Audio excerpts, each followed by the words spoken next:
Assalamualaikum warahmatullahi wabarakatuh.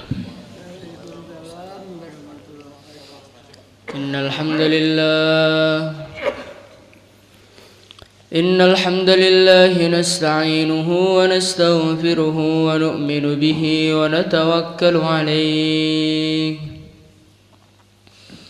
wa na'udzu bihi min shururi anfusina wa min sayyiati a'malina. Man yahdihillahu fala mudilla lahu wa man yudlil fala hadiya lahu.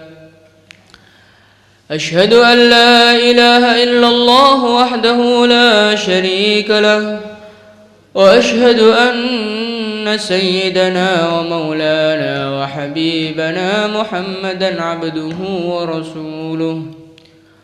Allahumma salli wa sallim ala sayyidina Muhammadin wa ala alihi wa sahbihi ajma'in. Amma ba'd.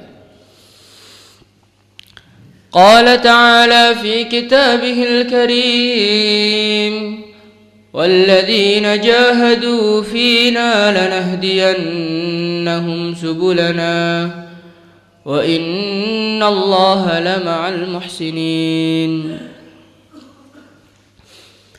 Hadirin yang dimuliakan Allah Subhanahu wa taala, perkara yang terpenting dalam kehidupan seorang manusia adalah wujudnya iman yang lurus di dalam dirinya. Hadirin yang muliakan Allah Subhanahu wa taala, sawah itu penting, makanan itu penting, kerja itu juga penting, mencari rezeki yang halal itu juga penting.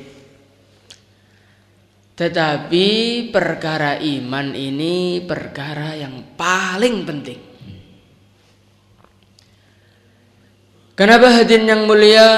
Karena kalau urusan-urusan dunia, harta, rumah, uang, ini umpamanya kita ini mendapatkan, maka kita akan merasakan kegembiraan. Tetapi gembiranya enggak gembira sekali juga enggak, ya gembira gitu aja. Dan kegembiraan itu tidak akan pernah berlangsung lama. Umpamanya hari ini kita mendapatkan uang 1 miliar. Senang betul Pak? Senang ya? Nah. Tapi senangnya dinten iki mawon. Hari ini saja kita senang sekali. Besok kita masih senang, tapi senangnya sudah di bawahnya senangnya kemarin. Besoknya lagi kesenangan itu akan turun lagi, sampai kita ini sudah nggak senang lagi. Itulah dunia. Dunia ini kalau senang, ya senangnya sementara. Hadirin yang mulia, begitu juga dunia ini, kalau kita kehilangan dunia, kita akan susah. Tapi susahnya seketika itu. Umpamanya kita ini mempunyai orang yang kita cintai, kita ditinggalkan olehnya, Masya Allah, rasanya itu susah sekali. Tapi susahnya hari itu aja. Nanti besok sudah nggak terlalu susah, besoknya lagi nggak terlalu susah, lama-lama nikah lagi. Nah, itulah manusia hadirin. Manusia ini kalau perkara dunia, kalau senang ya nggak terlalu senang, kalau sedih ya nggak terlalu sedih. Beda dengan perkara iman. Perkara iman itu nek senengnya saestu. Orang tuh kalau iman diberi kegembiraan oleh Allah, kegembiraannya benar-benar gembira. Bagaimana tidak gembira? Orang yang ada iman di dalam hatinya, Allah Subhanahu wa taala akan memberikan surga kepadanya. Walakum fiha ma tashtahi anfusukum walakum fiha ma tad'un Orang itu kalau ada iman nanti diberi surga, standarnya surga minimalnya apa yang kita mau ada semuanya. Jadi nek tiang itu gak ada iman, marem ini ku marem saestu. Sebaliknya orang tuh kalau nggak ada iman, penderitaannya penderitaan yang sebenarnya. Orang-orang yang tidak ada iman, Allah Subhanahu wa taala akan memasukkan dia ke dalam neraka. Di mana siksaan-siksaan neraka ini tidak akan bisa kita bayangkan ngerinya. Khalidina fiha na'udzubillah min dzalik. Kan orang tidak ada iman akan di neraka selama-lamanya. Berarti iman itu penting betul Pak? Penting. Iman itu paling penting. Hadirin muliakan Allah Subhanahu wa taala, sejauh mana keimanan itu menetap di dalam hati seseorang. Sejauh mana iman itu merasuk di dalam hati seseorang, sejauh itulah kegembiraan yang akan dia dapatkan. Hadirin yang muliakan Allah Subhanahu wa taala, kalau orang itu imannya umpamanya nilainya 1, maka dia nanti akan mendapatkan kegembiraan kelas 1. Kalau imannya itu tingkat 2, ya dia akan merasakan kegembiraan tingkat 2. Kegembiraan yang dia dapatkan, kesenangan yang dia dapatkan tergantung dengan kuatnya iman seseorang. Maka hadirin muliakan Allah Subhanahu wa taala, kita duduk di sini adalah untuk memikirkan perkara ini. Bagaimana iman kita ini kuat? Sejauh mana tingginya iman seseorang, dan iman tuh nggak ada batasnya. Iman tuh nggak ada batasnya. Meningkat terus meningkat sampai di titik yang Allah putuskan untuk kita. Jadi nggak ada istilah kalau mau iman, saya sudah iman dah cukup kok. Tidak. Iman itu akan terus meningkat. Sejauh mana tingkatan kita, sejauh itulah nilai yang akan kita dapatkan dari Allah Subhanahu wa taala. Hadirin muliakan Allah Subhanahu wa taala. Dan bagaimana cara kita ini meningkatkan iman kita ini? Kalau kita memiliki sifat-sifatnya orang iman, maka berarti iman kita ini benar. Tapi kalau sifat-sifat ini nggak kita miliki, maka berarti iman kita ini dalam bahaya. Suatu ketika Rasulullah Shallallahu Alaihi Wasallam beliau ditanya oleh seorang sahabat, mal iman, ya Rasulullah, apa iman itu? Maksudnya apa tandanya benernya iman seseorang itu apa? Maka Rasulullah Sallallahu Alaihi Wasallam beliau mengatakan, idza sarratka hasanatuka wa sa'atka sayyi'atuka fa anta mu'min, atau kama qala Rasulullah Sallallahu Alaihi Wasallam. Tondone tiyang niku imane leres, tandanya orang itu imannya bener. Yang pertama kali apa? Idza sarratka hasanatuka, gembira kalau ditolong Allah mengamalkan kebaikan. Jadi hadirin muliakan Allah Subhanahu wa taala, ini tondone tiyang niku iman ngeten niki. Gembira kalau ditolong untuk mengamalkan agama. Ini sekedar satu perumpamaan hadirin. Hadirin yang mulia, kalau kita ini diberi orang uang, rumah, sawah yang lebar, seneng mboten, Pak? Kenapa kita senang? Karena di dalam hati kita sudah ada pemahaman bahwasanya uang itu menguntungkan saya, rumah itu menguntungkan saya. Ini zaman sekarang rumah tambah hari tambah mahal, tanah tambah hari tambah mahal. Kok saya dapat tanah? Oh, ini nikmat besar. Hadirin yang mulia, orang tuh kalau imannya benar, dia akan punya pemahaman bahwasannya amal agama yang dia kerjakan satu saja, ini sudah bisa memasukkan dia ke dalam surga Allah Subhanahu wa taala. Dia mengerjakan 2 rakaat saja sebelum subuh, rakaatul fajri khairum minad dunya wa ma fiha. Dia akan mendapatkan kebaikan yang lebih baik dari dunia dan segala isinya. Maka orang itu kalau dalam hatinya ada iman, masya Allah, niku ditolong salat 2 rakaat qobliyah subuh luwih seneng ditimbang dikei donya sak isine. Selagi kita ini masih lebih senang kepada dunia dibandingkan amal agama kita, berarti iman kita ini ada bahayanya. Ini umpamanya tengah-tengah khidmat markas lho, Pak. Ada telepon, Pak, ini sawahnya mau panen. Mentingnya panennya apa mentingnya khidmat ya? Khidmat ya? Masya Allah, panennya munbar kok. Kalau kita ini masih mementingkan dunia kita dibandingkan agama kita, berarti iman kita ini belum sempurna.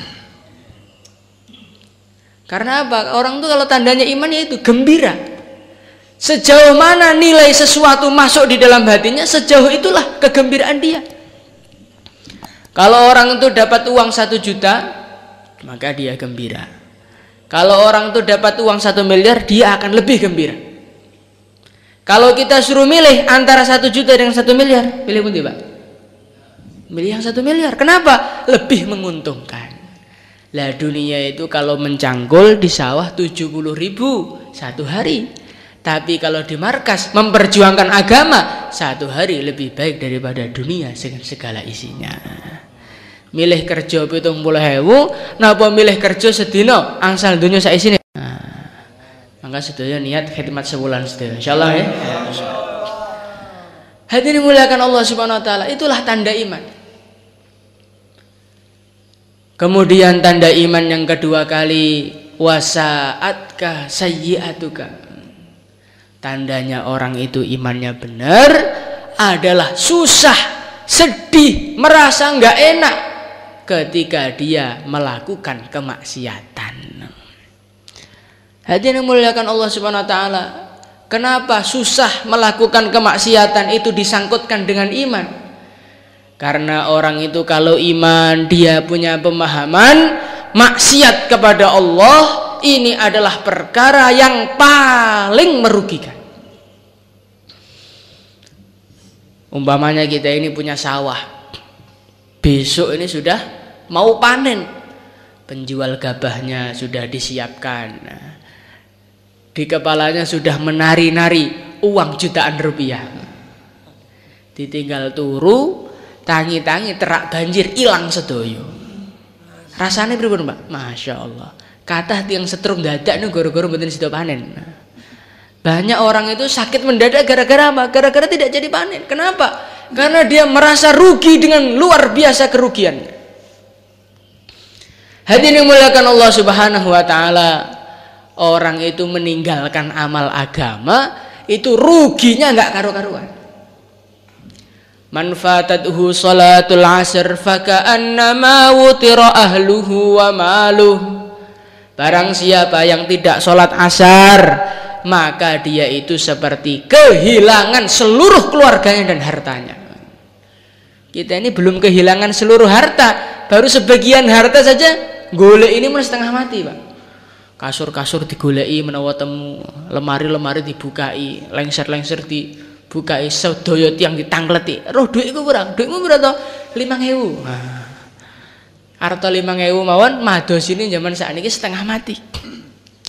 Hadirin yang muliakan Allah Subhanahu wa taala, lah bagaimana coba kita bayangkan kalau orang tuh kehilangan hartanya plus keluarganya, hilangnya bareng lagi. Itulah kerugian yang didapatkan orang yang tidak sholat asar. Ini baru 1 sholat. Bagaimana kalau yang ditinggalkan 2 sholat? Bagaimana yang tinggalkan 3 sholat? Masya Allah. Maka kerugian yang akan dia dapatkan itu luar biasa. Lah tandanya tiang ini kok imannya lurus. Tandanya orang tuh kalau imannya lurus, setiap maksiat tuh hatinya susah. Maka hadirin yang mulia, bagaimana 2 sifat ini kita wujudkan dalam kehidupan kita. Insyaallah hadirin. Ditolong oleh Allah untuk duduk di dalam majelis ilmu. Ini harus lebih gembira daripada ditolong untuk pergi ke sawah. Insyaallah hadirin. Ditolong oleh Allah Subhanahu wa taala untuk melek. Ini harus lebih gembira daripada kalau kita ditidurkan oleh Allah. Kalau kita ini habis bayan, Masya Allah, Alhamdulillah. Alhamdulillah, Pak.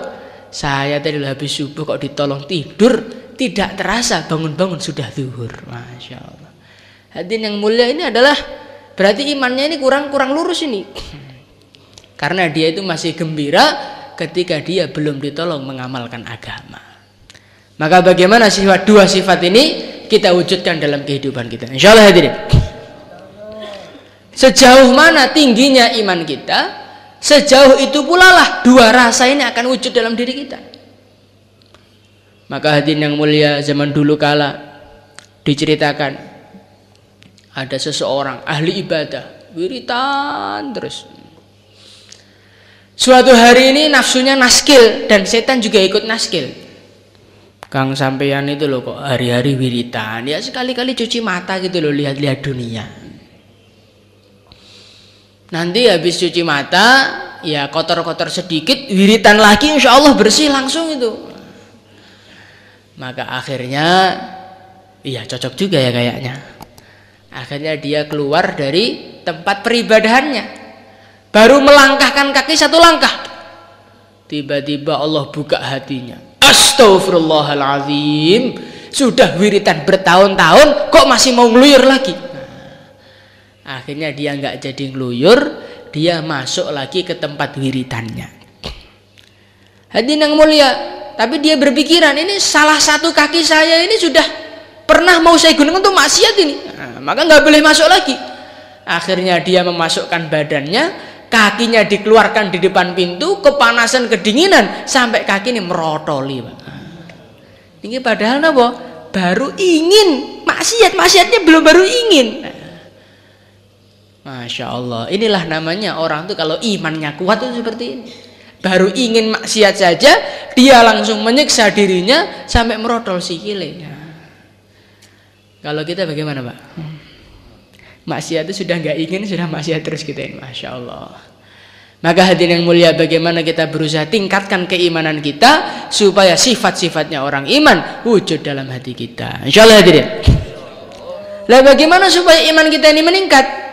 Dikatakan oleh Rasulullah sallallahu alaihi wasallam, wallahu fi aunil 'abd ma kana al-'abdu fi auni akhi. Orang itu akan senantiasa ditolong oleh Allah selagi orang itu menolong hambanya. Kalau orang itu menolong hamba Allah urusan rizkinya, maka Allah subhanahu wa ta'ala akan memudahkan urusan rizki orang tersebut. Lah kalau kita ini membantu teman kita, memikirkan agamanya teman kita, memikirkan imannya teman kita, saudara kita muslim, seluruh dunia kita pikirkan, ya Allah nanti akan meningkatkan iman kita. Sejauh mana kita ini menolong saudara kita, memikirkan agama saudara kita, sejauh itu pula lah pertolongan Allah kepada kita.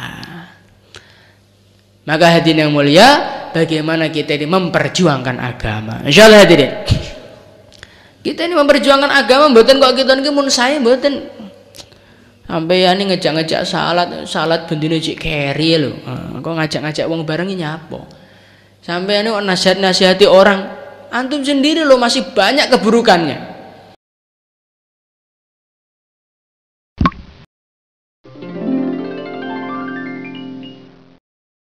Allah